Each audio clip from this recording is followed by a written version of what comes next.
당신은 태어나기 전에 무엇을 하고 있었는지 진지하게 생각해 본 적이 있나요? 여기서 말하는 것은 어머니의 자궁 속에 있었던 시기가 아니라 그보다 훨씬 이전을 말합니다. 세상을 완전히 다르게 바라보게 할 수 있는 진실이 있습니다. 많은 이들이 모르고 있지만 그 진실은 우리의 삶을 완전히 변화시킬 수 있습니다. 지구에 오는 모든 영혼은 우연히 오는 것이 아닙니다. 그것은 우주의 무작위적인 사건이 아닙니다.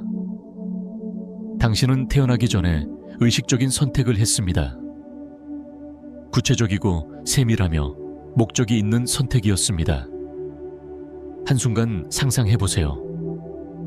당신은 지금 우주의 회의실에 앉아 있습니다.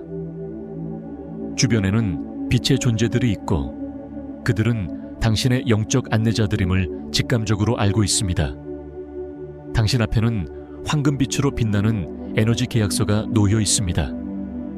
이 문서는 종이로 된 것이 아니라 순수한 에너지와 의도로 이루어진 것입니다. 그것은 당신의 영혼 계약서입니다. 이 신성한 순간에 당신은 더 이상 지금의 당신이 아닙니다. 당신은 순수한 본질, 가장 고귀한 형태의 영혼 그 자체입니다. 당신은 과거 생에 대한 모든 지식, 배운 교훈들, 그리고 앞으로 발전하기 위해 어떤 경험이 필요한지도 모두 알고 있습니다.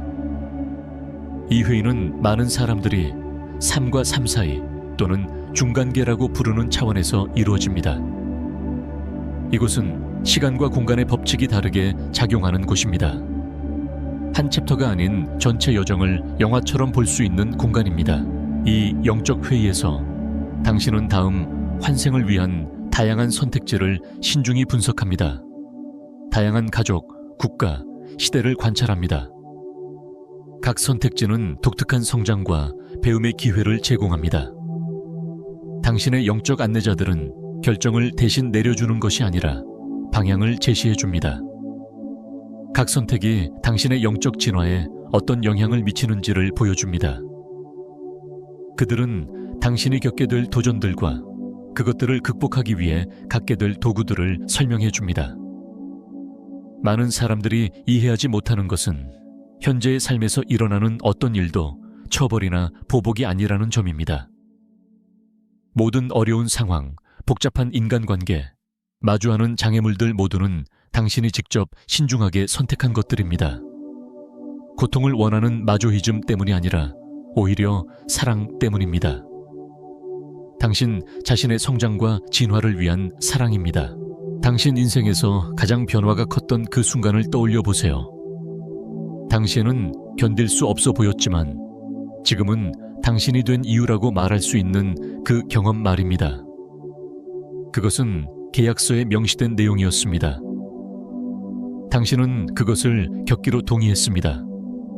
왜냐하면 오직 그 경험을 통해서만 특정한 영혼의 자질을 개발할 수 있었기 때문입니다. 그렇다면 왜 이 정보가 지금 밝혀지고 있을까요? 왜 더 많은 사람들이 이 진실에 깨어나고 있을까요? 지금 우리는 인류 역사상 유일무이한 순간을 살고 있습니다. 지구는 진동 상승의 시기를 맞이하고 있으며 집단적인 각성이 일어나고 있습니다. 더 많은 영혼들이 영적 기억의 장벽이 덜한 상태로 환생하고 있습니다. 마치 세계들 사이에 베일이 점점 얇아지고 있는 듯합니다. 혹시 이런 느낌을 받은 적 있나요? 나는 지금 이 자리에 있을 사람이 아닌 것 같아. 뭔가 다른 일을 해야 할 것 같아. 이 불안감은 목적 없는 혼란이 아닙니다. 그것은 당신의 영혼이 과거에 했던 약속을 기억하고 있기 때문입니다. 그것은 당신이 태어나기 전에 선택했던 길로 돌아가라는 내면의 부름입니다. 이제 우리는 당신이 태어나기 전에 했던 7가지 중요한 약속에 대해 탐구할 것입니다. 각 약속은 당신의 삶의 목적에 대한 더 깊은 층을 밝혀줄 것이며 당신이 당신 자신과 했던 이 신성한 약속들을 어떻게 존중할 수 있는지도 알려줄 것입니다. 이제 당신이 진정 누구인지, 왜 이 시기에 이 행성에 태어나기로 선택했는지를 기억할 준비를 하세요. 당신의 진정한 본성을 열기 위한 첫 번째 열쇠가 곧 공개됩니다.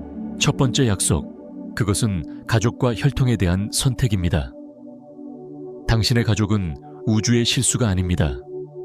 당신의 가족 구성원 하나하나는 당신이 태어나기 전 수술칼을 다루듯 정밀하게 선택한 존재들입니다. 앞서 언급한 우주의 회의에서 당신이 내려야 할 가장 중요하고도 첫 번째 결정 중 하나는 바로 누가 나의 부모가 될 것인가 였습니다. 이 선택은 누가 더 자상한 사람인지, 누가 더 쉽게 살게 해줄지를 기준으로 이루어진 것이 아닙니다. 당신의 영혼이 배워야 할 교훈을 정확히 제공해 줄 수 있는 사람을 기준으로 이루어진 선택이었습니다. 이제 받아들이기 어려운 사실을 하나 말해 드릴게요. 당신은 당신의 부모를 선택했습니다. 그들의 모든 결점과 한계를 포함해서 말입니다. 그 부재했던 아버지, 지나치게 통제적이었던 어머니, 늘 당신을 자극하던 형제 자매들까지 그들 모두가 당신 인생에서 그 역할을 맡기로 동의한 존재들입니다. 그렇다면 왜 어떤 영혼은 어려운 가족을 선택할까요? 왜 항상 조화로운 가족을 선택하지 않을까요? 그 답은 영적 성장이라는 개념 안에 있습니다. 당신이 영혼의 헬스장에 있다고 상상해보세요.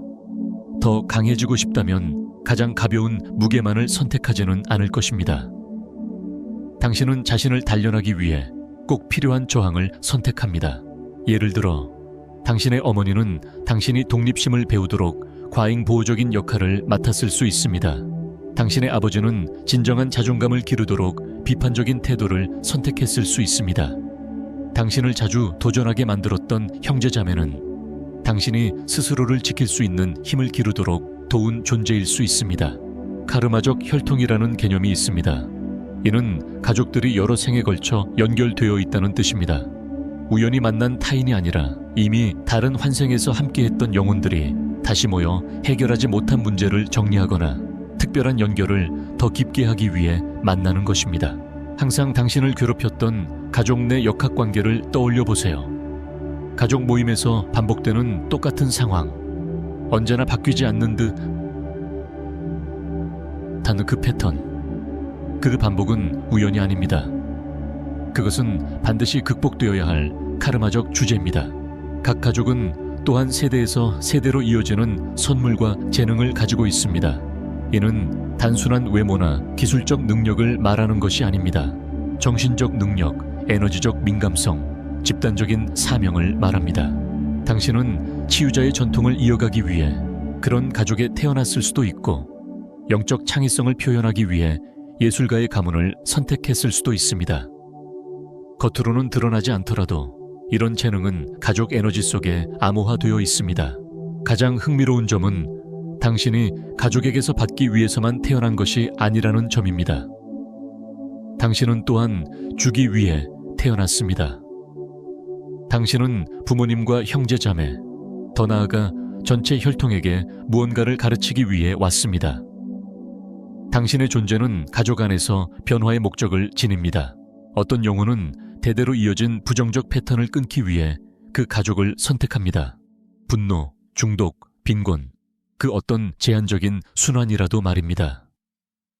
또 어떤 경우엔 긍정적인 자질을 확장시키고 가족의 진동을 높이기 위해 태어나기도 합니다. 다른 구성원들이 잠재력을 최대한 펼칠 수 있도록 영감을 주는 역할, 집단 성장의 촉매제 역할을 맡은 것입니다. 가족이 의식적으로 선택되었다는 사실을 이해하게 되면 가족 관계에 대한 관점이 완전히 달라집니다. 당신은 더 이상 환경의 희생자가 아닙니다. 서로의 진화를 돕는 의식적인 참여자가 되는 것입니다. 다음에 가족 중 누군가에게 실망하거나 화가 날 때 당신이 그들과 신성한 계약을 맺었다는 사실을 기억하세요. 여러분은 가족이라는 가면을 쓴 영적 동반자들입니다. 서로에게 줄 수 있는 가장 큰 선물은 사랑과 인내, 그리고 이해심으로 그 계약을 존중하는 것입니다. 두 번째 계약, 당신이 맞이하게 될 주요한 시련과 도전입니다. 이제 가장 받아들이기 어려울 수 있는 부분이 나옵니다. 당신이 지금까지 또는 앞으로 인생에서 마주하게 될 큰 어려움은 모두 당신이 직접 선택한 것입니다. 태어나기 전에 그 우주적 회의에서 당신은 자신의 영적 성장을 위해 어떤 도전이 필요한지를 신중히 분석했습니다. 운동선수가 훈련 계획을 짜들은 당신은 아직 개발되지 않은 영혼의 근육을 기르기 위해 특정한 장애물들을 선택했습니다. 직접적으로 말씀드리겠습니다. 당신을 거의 무너뜨렸던 그 이별, 그것은 당신의 계약에 명시되어 있었습니다. 모든 것을 재고하게 만든 그 경제적 손실, 당신이 동의한 일이었습니다. 당신을 깊이 상처 입힌 그 배신, 당신의 진화 계획의 일부였습니다. 그렇다면 왜 영혼은 이런 고통을 스스로에게 선택할까요? 왜 고통을 겪기로 결정했을까요? 그 답은 아주 근본적인 진실 속에 있습니다. 저항 없이 이루어지는 영적 성장은 존재하지 않습니다. 당신 인생의 큰 위기, 이전의 자신을 떠올려 보세요. 이제 그 이후의 자신을 생각해 보세요. 당신은 연민, 내면의 힘, 지혜, 회복력을 발전시켰습니다. 이러한 자질들은 저절로 생겨난 것이 아닙니다. 그것들은 고난이라는 불 속에서 단련된 것입니다. 필요한 고통과 불필요한 고통 사이에는 중요한 차이가 있습니다. 필요한 고통은 당신을 변화시키고 가르치며 성장하게 만듭니다. 그것은 일시적이며 목적이 있습니다. 반면 불필요한 고통은 교훈을 거부하고 고통에 집착하며 이제는 놓아줄 시간임을 받아들이지 않음으로써 스스로 연장하는 것입니다. 당신은 이번 생을 계획하면서 도전만 선택한 것이 아닙니다. 그 도전들을 극복할 수 있는 도구와 자원도 함께 선택했습니다. 당신이 감당할 수 없는 장애물은 절대 당신의 길에 놓이지 않았습니다. 당신은 자신의 특정한 과제를 마주하기 위해 도움되는 성격적 특성을 갖고 태어나기를 선택했습니다. 예를 들어 인내를 배워야 했다면 당신은 스스로 불안한 성향을 선택했을지도 모릅니다. 그래야 그 대비가 극명해지기 때문입니다. 용기를 키워야 했다면 끊임없이 한계를 넘도록 강요받는 두려움을 지닌 성향을 택했을 수도 있습니다. 당신의 도전은 인생의 특정 시기를 위해 정해졌습니다. 30대의 그 위기, 우연이 아닙니다. 당신이 자신의 선택을 되돌아보고 길을 새롭게 설정할 완벽한 타이밍이었습니다.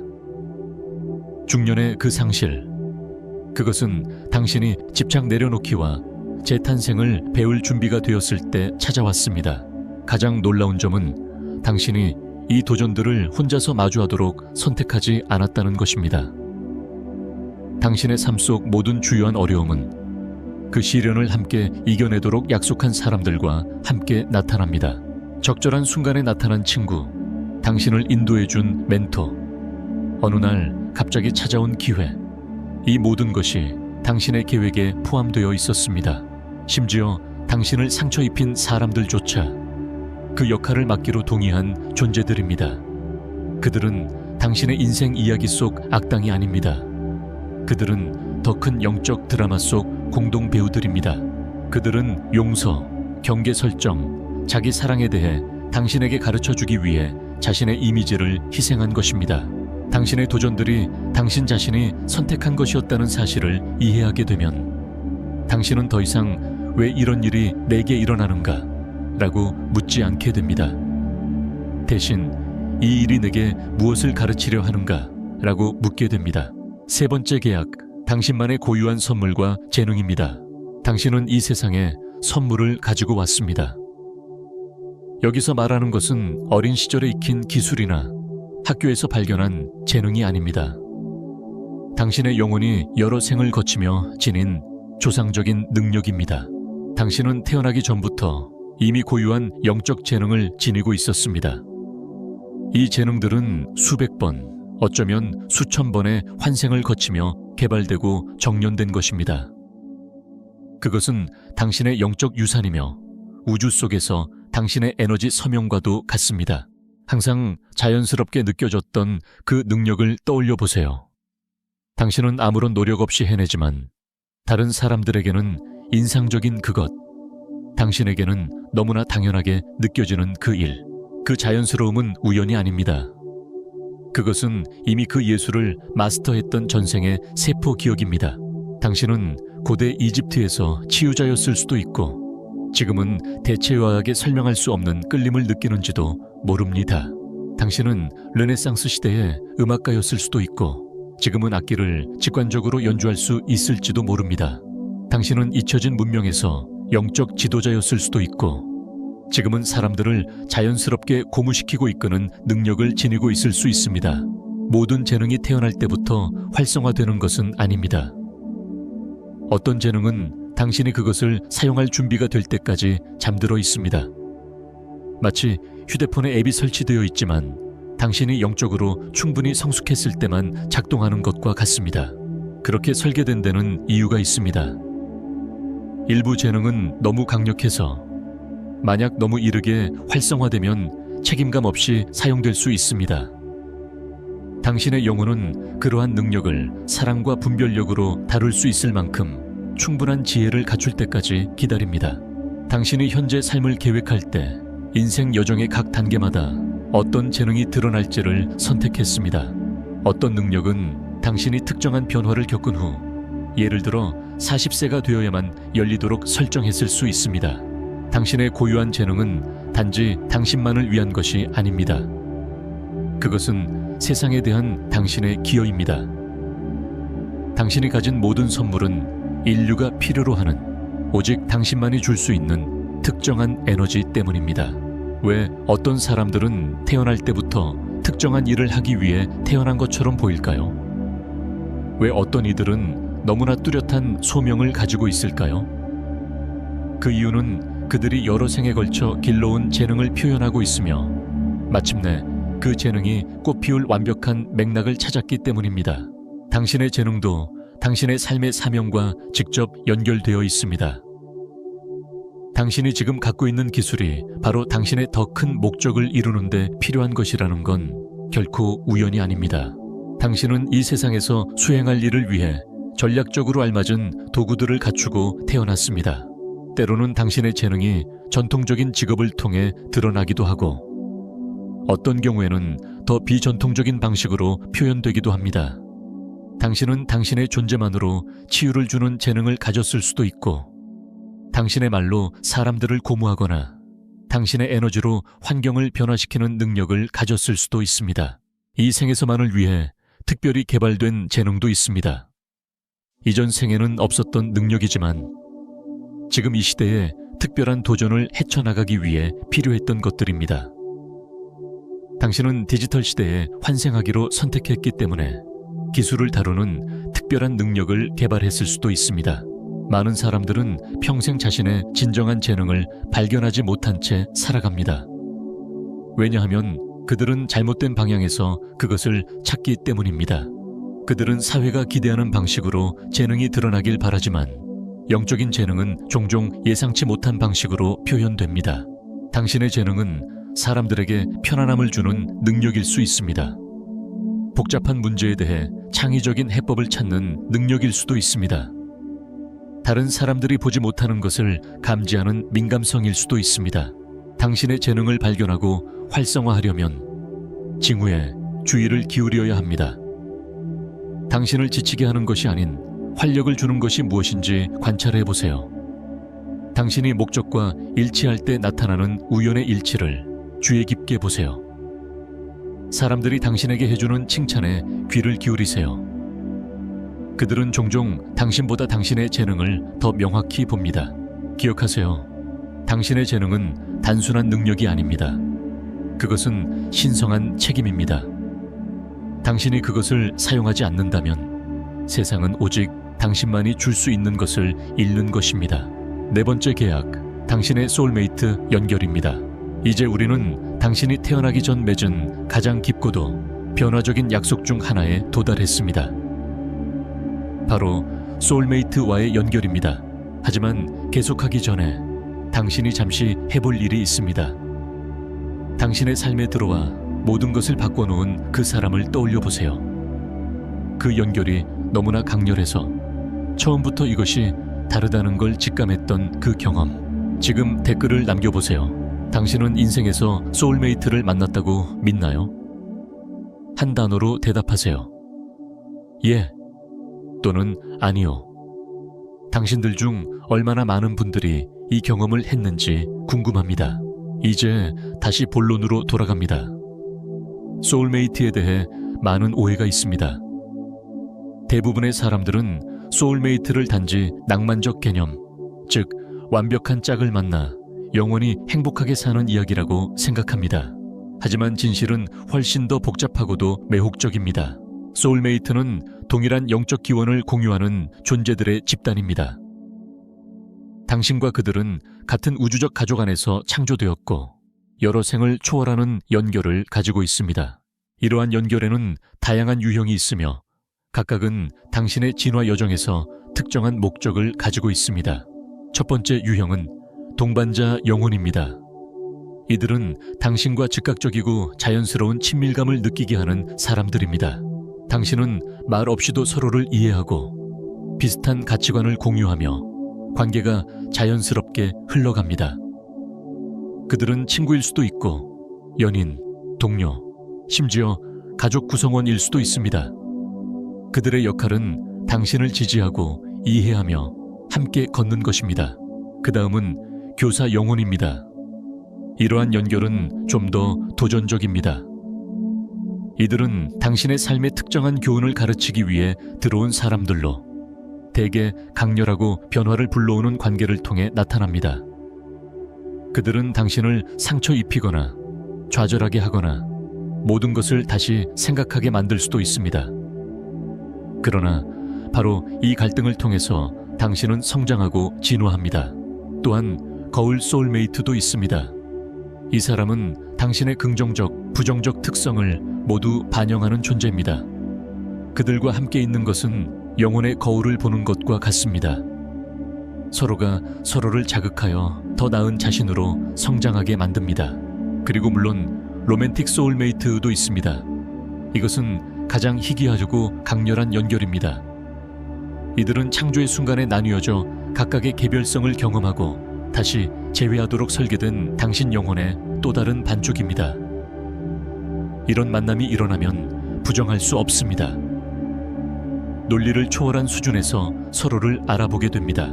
하지만 중요한 점이 하나 있습니다. 당신은 단 한 명의 소울메이트와만 계약을 맺은 것이 아닙니다.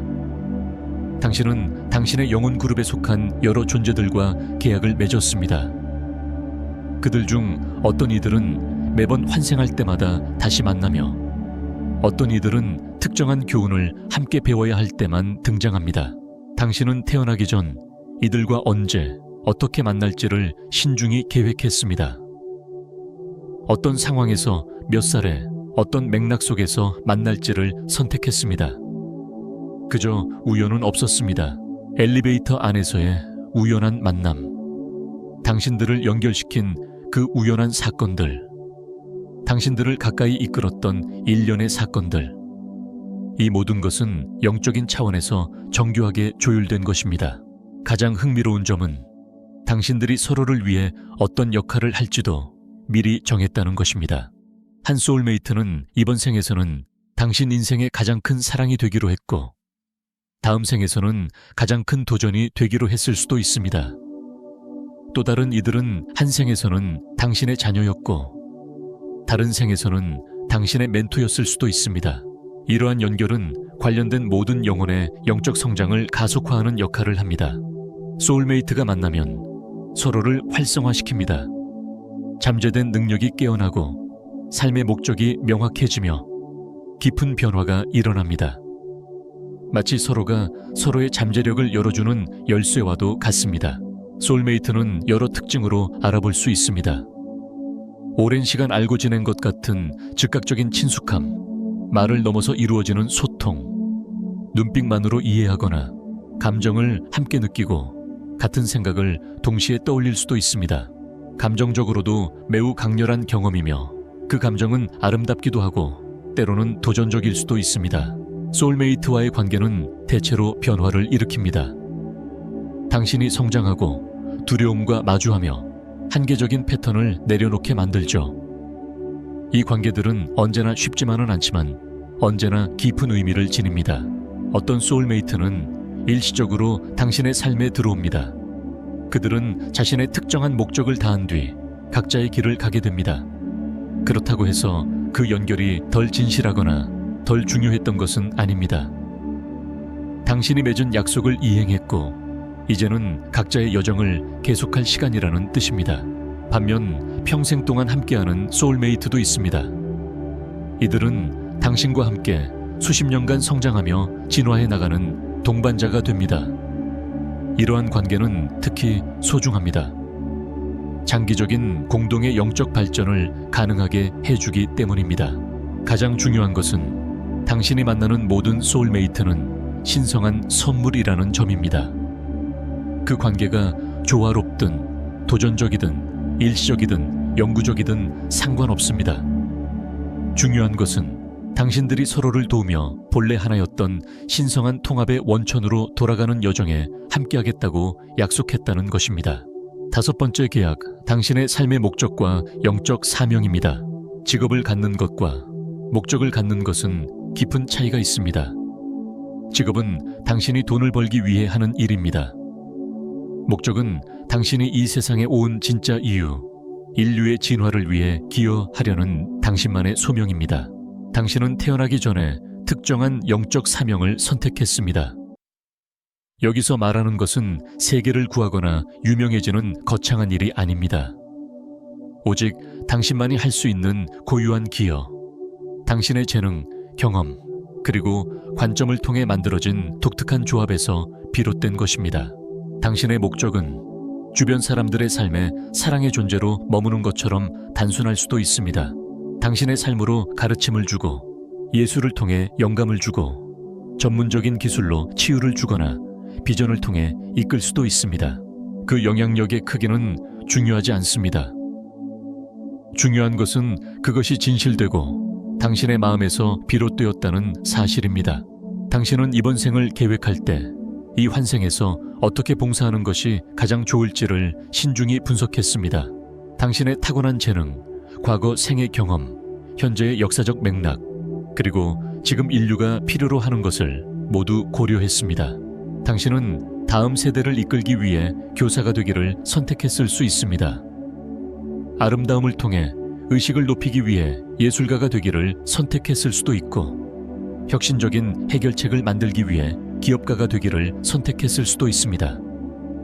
혹은 세상에 변화를 가져올 아이를 키우기 위해 부모가 되기를 선택했을 수도 있습니다. 그런데 여기엔 하나의 비밀이 있습니다. 당신의 더 높은 목적은 항상 직업과 관련된 것은 아닙니다. 당신은 회계사일 수 있지만 진정한 목적은 일하는 환경에서 조화를 촉진하는 사람일 수 있습니다. 당신은 영업사원일 수 있지만 실제 사명은 낙관과 희망을 퍼뜨리는 것일 수 있습니다. 당신은 은퇴자일 수 있지만 필요한 사람들에게 지혜로운 조언을 주는 것이 당신의 기여일 수 있습니다. 당신이 자신의 목적을 더 의식적으로 발견하고 살아갈 수 있는 방법을 밝히기 전에 자기 발견 여정을 급속도로 가속시킬 수 있는 중요한 내용을 먼저 공유하고 싶습니다. 양자사고 도전 퀀텀 띵킹 챌린지 에서는 20일 동안 당신의 마음을 재프로그래밍하고 에너지를 조율하며 새로운 현실을 공동 창조하는 연습과 실천법을 접하게 됩니다. 이미 받은 성공 사례들은 정말로 감동적입니다. 다음 변화의 주인공이 당신일 수도 있습니다. 첫 번째, 고정 댓글을 확인해 보세요. 이제 다시 당신의 삶의 목적 이야기로 돌아가면 당신이 자신의 영적 사명과 조화를 이루고 있을 때 나타나는 분명한 징후들이 있습니다. 첫 번째는 당신이 목적과 관련된 일을 할 때 느끼는 에너지와 활력입니다. 몇 시간 동안 일해도 피곤하지 않고 오히려 에너지가 솟아나고 영감을 받는 느낌을 받습니다. 두 번째 징후는 우연의 일치, 시너지 현상입니다. 당신이 올바른 길 위에 있을 때 우주는 당신에게 유리하게 작용합니다. 문이 열리고 적절한 사람들이 나타나며 기회가 거의 마법처럼 생겨납니다. 마치 당신이 물살을 거스르는 것이 아니라 물살을 따라 헤엄치는 것처럼 느껴지죠. 세 번째 징후는 당신이 주변 사람들에게 미치는 긍정적인 영향입니다. 당신이 목적을 살아갈 때 사람들은 당신 곁에서 더 편안하고 행복함을 느낍니다. 당신은 자신도 모르는 사이에 영감을 주고 동기를 부여하며 삶을 변화시킵니다. 당신의 존재 자체가 등불이 되는 것입니다. 많은 사람들이 길을 잃었다고 느끼는 이유는 단 하나의 확정된 목적을 찾으려 하기 때문입니다. 하지만 진실은 당신의 목적은 인생의 흐름에 따라 진화할 수 있다는 것입니다. 청년기에 수행해야 할 사명이 있고 중년기에는 또 다른 사명이 있으며 노년기에는 또 다른 방식으로 세상에 기여할 수 있습니다. 중요한 것은 항상 스스로에게 이렇게 물어보는 것입니다. 나는 어떻게 기여할 수 있을까? 내가 가진 재능을 어떻게 사용해 세상을 변화시킬 수 있을까? 어떻게 하면 세상을 조금이라도 더 나은 방향으로 남길 수 있을까? 당신의 목적은 반드시 혼자 수행해야 할 것이 아닐 수도 있습니다. 당신은 더 큰 그룹이나 운동의 일부로서의 사명을 가지고 태어났을 수도 있습니다. 당신의 기여는 더 큰 퍼즐의 중요한 조각이 되어 타인의 사명을 돕는 것일 수도 있습니다. 이 생에서 당신의 목적을 실현하는 데에는 영적 긴박함이 있습니다. 그 이유는 당신이 하지 않으면 벌을 받기 때문이 아니라 당신의 기여가 이 세상에 절실히 필요하기 때문입니다. 세상은 당신이 가진 것을 필요로 합니다. 당신의 사명은 인류 의식의 진화를 위한 더 큰 계획의 일부입니다. 당신이 자신의 삶의 목적을 존중하고 따를 때 어떠한 물질적 성취로도 채워지지 않는 깊은 만족감을 경험하게 됩니다. 당신은 자신이 진정 해야 할 일을 하고 있음을 알게 되고 당신의 삶은 의미와 방향을 갖게 됩니다. 기억하세요. 당신은 자신의 목적을 발견할 필요가 없습니다. 당신은 단지 그것을 기억해내야 합니다. 그것은 이미 당신 안에 있으며 활성화되기를 기다리고 있습니다. 그리고 그것이 깨어나는 순간 당신 삶의 모든 퍼즐이 제자리를 찾기 시작할 것입니다. 6번째 계약, 사랑과 용서의 교훈. 사랑은 단순한 감정이 아닙니다. 사랑은 당신이 이 세상에 와서 배우려 한 진화의 힘입니다. 그리고 용서는 단순한 도덕적 선택이 아니라 당신 스스로 만든 감정의 감옥으로부터 영혼을 해방시키는 마스터키입니다. 당신은 태어나기 전에 당신의 사랑과 용서의 능력을 확장시키기 위한 특정한 경험들을 선택했습니다. 당신은 이 교훈들이 가장 어렵고 고통스러울 것임을 알았지만 영적 여정에서 가장 변화적인 것이라는 사실 또한 알고 있었습니다. 조건 없는 사랑이 무엇인지 가르쳐준 관계를 떠올려 보세요. 그것은 아이일 수도, 반려동물일 수도, 연인이나 인생 마지막 순간을 함께한 누군가일 수도 있습니다. 그 경험은 우연이 아니었습니다.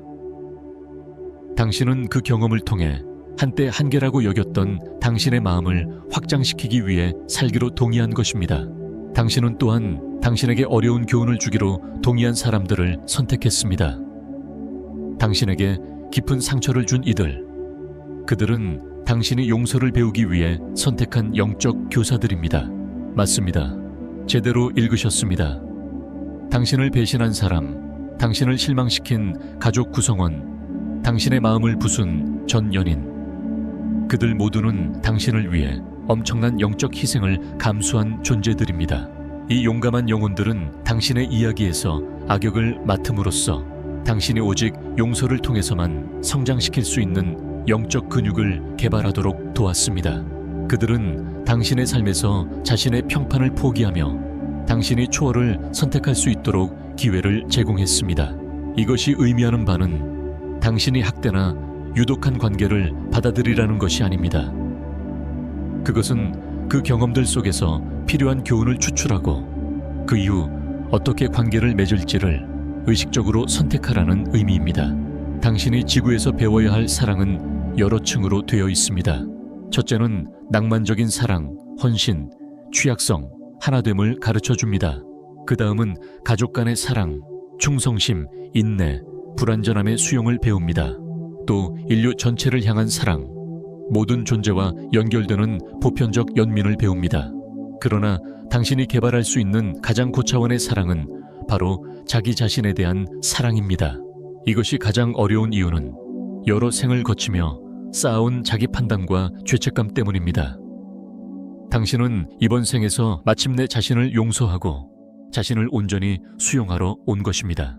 당신의 삶 속 모든 의미 있는 관계는 사랑의 다양한 측면을 실천할 기회입니다. 그 충직한 친구는 당신에게 신의 액신이를, 까다로운 상사는 고통받는 자에 대한 연민을, 아이들은 순수한 무조건적 사랑을 가르쳐줍니다. 용서는 아마도 가장 복잡한 교훈일 것입니다. 왜냐하면 그것은 자기 보호 본능에 역행하기 때문입니다. 누군가가 당신을 다치게 하면 당신의 본능은 벽을 쌓고 원한을 품고 복수를 꿈꾸게 합니다. 하지만 용서는 그 반대를 요구합니다. 방어를 낮추고 분노를 놓고 평화를 선택해야 합니다. 용서란 과거의 상황에 대해 당신이 짊어진 감정적 짐을 내려놓는 것입니다. 고통에 갇히는 대신 자신의 자유를 선택하는 것입니다. 용서와 화해는 다릅니다. 당신은 누군가를 용서하되 그들과 관계를 회복하지 않아도 괜찮습니다. 용서는 그들을 위한 것이 아니라 당신 자신을 위한 것입니다. 당신의 영혼을 자유롭게 하기 위한 것이지 그들에게 다시 상처 입을 기회를 주는 것이 아닙니다. 가장 깊은 깨달음은 당신을 가장 아프게 했던 이들이 동시에 당신에게 가장 많은 것을 가르쳐준 존재들이었다는 점입니다. 그들은 당신이 몰랐던 내면의 힘을 발견하게 만들었고 당신이 지혜와 분별력, 자존감을 키우게 했습니다. 그들은 당신이 도움을 구하게 만들었고 치유와 성장의 여정을 시작하게 했습니다. 종종 당신에게 가장 큰 고통을 준 사람은 결국 당신이 진정한 변화를 이루는 길로 들어서게 한 인물입니다. 그들은 당신이 모든 것을 다시 생각하게 만들고 당신의 가치관을 재정립하게 하며 진정한 자아를 발견하도록 이끄는 촉매제였을지도 모릅니다. 진정으로 용서할 때 마법 같은 일이 일어납니다. 당신은 단지 다른 사람을 당신의 판단에서 해방시키는 것이 아니라 당신 자신을 당신이 만든 감정의 감옥에서 해방시키게 됩니다. 당신은 더 이상 피해자가 아니며 승리자가 됩니다. 당신은 과거에 힘을 넘겨주는 대신 그 힘을 되찾아 미래를 창조하게 됩니다. 사랑과 용서는 또한 인류 전체로 확장됩니다. 당신은 무의식적으로 선택하지 않았습니다. 갈등과 분열이 극심한 이 시대에 환생한 것은 심지어 힘들 때에도 무조건적인 사랑을 배우기 위해서입니다. 당신과 다른 배경, 생각, 선택을 가진 사람들을 향한 연민을 기르기 위해서입니다. 당신의 사랑과 용서의 능력은 당신 자신과 가까운 사람들에게만 영향을 미치는 것이 아닙니다. 그것은 인류 전체의 집단의식 상승에 기여합니다. 사랑의 진심 어린 행위 하나하나, 진정한 용서의 순간 하나하나가 이 지구의 에너지장에 빛을 더합니다. 기억하세요. 당신은 처음부터 사랑과 용서에 완벽하기 위해 이곳에 온 것이 아닙니다. 당신은 배우고 실천하고 성장하기 위해 온 것입니다. 모든 실수는 성장의 기회입니다. 모든 어려운 관계는 당신의 사랑의 그릇을 확장시킬 수 있는 기회입니다. 결국 사랑과 용서의 모든 교훈은 당신의 신성한 본성과의 가장 위대한 화해를 준비하는 과정입니다. 7번째이자 가장 중요한 계약, 인류를 위한 당신의 기여. 우리는 이제 당신이 태어나기 전에 맺은 가장 신성한 계약에 도달했습니다. 바로 인류 의식 진화를 위한 당신의 독특한 기여입니다. 이것은 단지 당신 개인에 관한 것이 아닙니다. 당신이 인류의 집단적 각성을 위해 맡기로 선택한 역할에 관한 것입니다. 당신이 그 우주의 회의에서 당신의 삶을 계획하고 있을 때 당신은 단지 당신의 영적 성장만을 고려하지 않았습니다. 당신은 더 큰 그림을 보고 있었습니다. 당신의 개별적인 여정이 전체 인류를 들어 올리는 신성한 계획에 어떻게 맞물릴지를 바라보고 있었던 것입니다. 당신은 당신의 에너지, 경험, 재능, 그리고 심지어 고난까지도 전체를 위한 선, 샨에 기여하겠다고 특별한 약속을 했습니다. 이 역사적인 순간에 환생한 모든 사람들은 지구의 변화라는 퍼즐의 독특한 조각을 가지고 왔습니다. 당신의 기여는 눈에 띄거나 위대한 것이 아니어도 됩니다. 당신은 단지 당신 자신으로 존재함으로써도 기여할 수 있습니다. 당신만의 고유한 진동을 방출함으로써 집단의식을 상승시키는 것입니다. 당신의 존재 자체가 생각보다 훨씬 중요합니다. 잠시 생각해 보세요. 어떤 사람들은 그냥 공간에 들어서는 것만으로도 그 환경을 변화시키는 능력이 있습니다. 그들은 특별한 행동을 하지 않아도 그들의 에너지는 평화롭고 영감을 주며 조화를 이끌어냅니다. 그것은 어둠으로 가득 찬 현실에서 빛의 등불이 되어주는 강력한 기여 방식입니다. 100번째 원숭이 효과, 100th Monkey Effect라는 개념이 있습니다. 비판적인 수의 존재들이 새로운 수준의 의식에 도달하면 그 새로운 인식이 순식간에 전체 집단으로 퍼져나간다는 이론입니다. 당신이 바로 그 마지막 한 마리 원숭이일 수 있습니다. 당신의 기여는 당신의 삶의 경험을 통해서도 나타날 수 있습니다. 당신이 지혜로 바꾼 고통, 당신이 치유한 트라우마, 당신이 넘어서온 한계는 다른 이들이 같은 길을 걷도록 길을 열어주는 역할을 합니다. 당신은 변화가 가능하다는 살아있는 증거가 되는 것입니다. 많은 사람들은 자신의 에너지가 세상에 미치는 영향력을 과소평가합니다. 하지만 당신이 가진 긍정적인 생각 하나, 당신이 느낀 고양된 감정 하나, 당신이 행한 친절한 행동 하나가 인류 의식을 연결하는 모르포제네틱 필드에 영향을 미칩니다. 당신은 직업을 통해 기여할 수 있습니다. 혁신적인 해결책을 만들거나 전문성을 통해 영감을 줄 수 있습니다. 당신은 양육을 통해 기여할 수 있습니다. 더 의식적인 다음 세대를 길러내는 것입니다. 당신은 예술, 음악, 글쓰기 등을 통해 마음을 움직이고 관점을 넓히는 기여를 할 수도 있습니다. 당신의 기여는 당신이 나누는 대화 속에, 당신이 영향을 미친 사람들 속에, 당신이 심은 생각 속에 들어 있습니다. 당신은 모를 수도 있지만 그저 낯선 사람과 나눈 우연한 대화가 그 사람의 인생을 바꾸었을 수 있습니다. 당신이 보여준 진실성의 모범이 누군가에게 결정적인 용기를 주었을 수도 있습니다. 지금 당신이 살고 있는 이 역사적 순간은 결코 우연이 아닙니다. 우리는 행성의 전환기, 즉 인류가 새로운 차원의 의식으로 진화하는 시점에 있습니다. 당신은 지금 이 시기에 꼭 필요한 재능을 갖고 있기 때문에 여기에 있는 것입니다. 당신은 분열을 치유하고 서로 다른 집단 간의 다리를 놓고 잃어버린 공감을 회복하기 위해 왔을 수 있습니다. 당신은 삶의 질을 향상시키는 기술을 창조하거나 복잡한 문제를 해결하기 위한 해결책을 찾기 위해 왔을 수 있습니다. 당신의 기여는 또한 매우 개인적이고 내면적일 수 있습니다. 당신은 세대를 따라 내려오던 부정적인 패턴을 처음으로 끊기 위해 왔을 수도 있습니다. 조상들의 트라우마를 치유하고 당신의 유전적 계통의 진동을 들어 올리기 위해 왔을 수 있습니다. 이러한 개인적 변형은 당신이 볼 수 있는 것 이상으로 강력한 파급 효과를 만들어냅니다. 가장 아름다운 점은 당신의 기여가 당신이 만나는 사람들을 통해 증폭된다는 것입니다.